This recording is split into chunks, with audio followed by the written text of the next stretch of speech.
In this video, I want us to have a look at a story captured by Citizen Digital, a story that is going to inform the basis of our analysis right now. Transport and Roads Cabinet Secretary Kipchumba Murkomen has filed a petition against Nandi Senator Samson Cheragei over corruption accusations amounting to Kenya shillings 15.3 billion.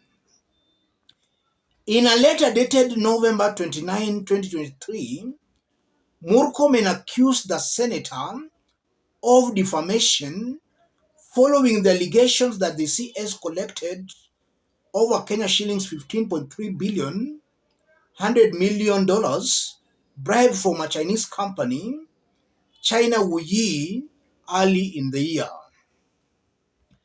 So earlier in the year,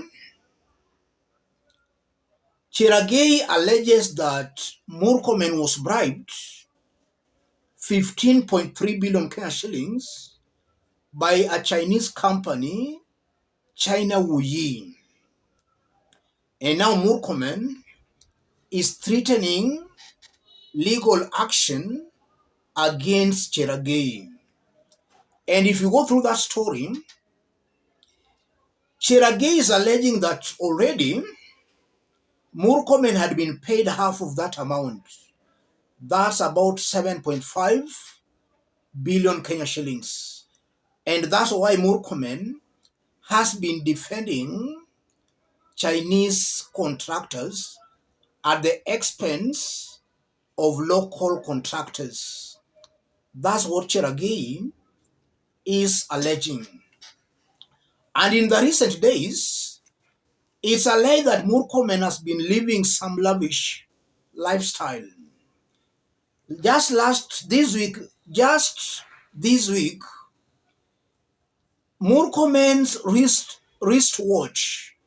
Just this week, Murkomen's wristwatch was a hot topic of debate, where it's alleged that that watch being worn by Murkomen is worth over 1 million Kenya shillings. And it's also alleged that Murkomen is part of the team of cabinet secretaries with houses and investments in Dubai. In just under 1 year, he has become very, very rich. I want us to dig deep into this for Kenyans to understand what all this means and portends. If you are watching us but you have not yet subscribed, subscribe, give this video a like. Let's proceed. Let me start by saying this. According to Auditor General's report, Kenya has been losing part of its annual budget to corruption. In William Ruto's government, that figure is clearly going up. Cheragei is a UDA senator. Murkomen is a Kenya Kwanza CS, a Kenya Kwanza government CS. So you are seeing the infighting in Kenya Kwanza government. If it was the opposition raising the issue of Murkomen's corruption or corrupt dealings, then we could easily say that those are just maybe just allegations.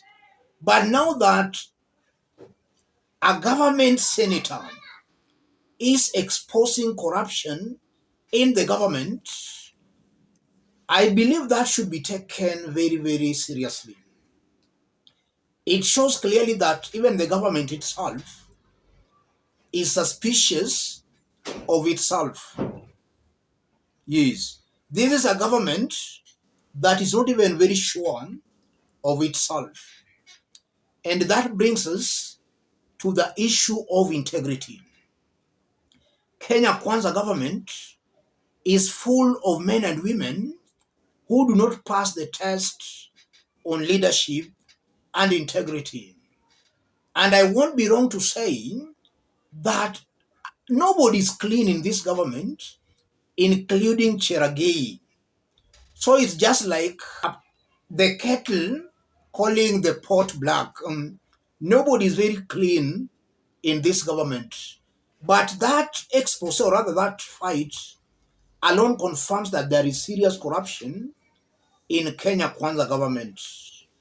And instead of EACC zeroing in on maybe Murkomen, they are trying to bring up some trumped charges on very innocent Kenyans, the likes of Nyakango.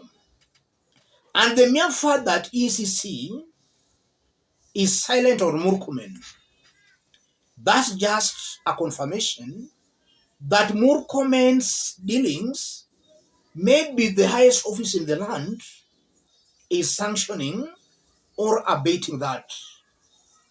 Because EACC is silent, DCI is silent. 15 billion Kenya shillings, I don't think Murkomen can eat that alone. I don't think he can eat that alone. It's clear that if he's eating, he must eat that with some top government officials for his own protection. Eating that alone, I don't think he can swallow that. He can't swallow that. So I'm seeing a government that is totally corrupt from bottom to up, or rather from up to bottom. And that's why Murkomen is being accused of corruption, but no action is being taken. From that expose again, I'm seeing a government that is broke because of corruption. Everybody in this government is busy eating. Just the other time, Nyakango also exposed to Kenyans that salaries are being inflated. But the actual office holders only get about a third, just a fraction of the inflated salary. And about 2 days ago, we saw CS Treasury complaining that they are not able, in fact, they are struggling to pay salaries. So you are seeing that corruption is collapsing this government. And I won't be wrong to say that this is just a moribund government. And these are things we've been talking on a daily basis in this forum. But it appears the more we talk about them, the more this government sinks deep in the dealings. Let me stop it there, ladies and gentlemen. For those watching us but who have not yet subscribed, subscribe, give this video a like. Any person who may want to support our forum, for the forum to continue growing strong and stronger, contact me through that number below. Let's meet in our next analysis. Thank you. We have had our meeting as MRGM interested parties. We have come here as farmers. I am here as the member of parliament for Mwea constituency, and at the same time as a farmer. We are saying Mwea rice mills is not going to be sold to any outsiders. If the government intends to sell their 55% shareholding, they have an option, and only one option, to sell those shares to us Mwea farmers through Mwea rice growers. And that is the only option. There is no other option. This meal is not going nowhere. That's what we are saying. And we are not going to allow any outsider kukanyanga hapa Mwea ati ananunua hii. Tumesikia iko watu wameonekana hapa Mwea rice meal wakiangalia hii meal wakisema wanataka kununua. Wajipatie shughuli, haiendi mahali.